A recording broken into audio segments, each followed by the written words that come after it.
So how do we add keyboard inputs to our program? So we've got our Tkinter window set up here. We don't actually need this. We could use this in command line as well. But just for the purpose of this unit, we'll look at it from a Tkinter point of view. And what I want to do is I want to take the master and I want to bind a new key to it.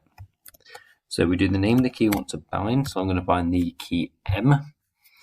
And then we give it a function that we want it to go to when that key is pressed. So I'm just going to keep it simple and I'm going to say my function is called mKey.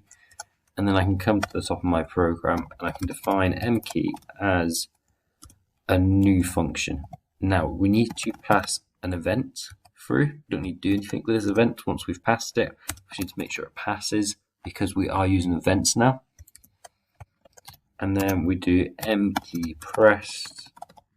That can be what happens in my program. Obviously we can have this change a label, or we can have it move different elements in our program. But if we just run this now,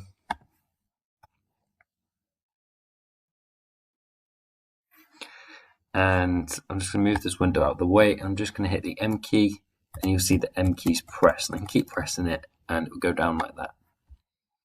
Now, probably the most common key you want to bind if you're making some sort of game is the up, down, left, and right arrows.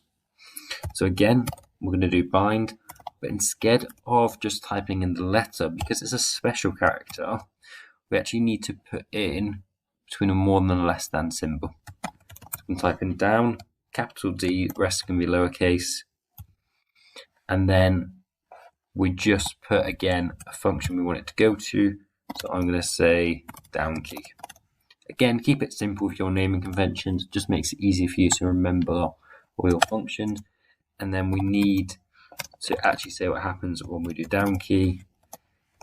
Again, we need to pass an event through. And then we can just put whatever code we want in once we've pressed the downKey. And again, I'm just going to keep it simple. I'm going to say downKey pressed. Now once again, we'll just run our program.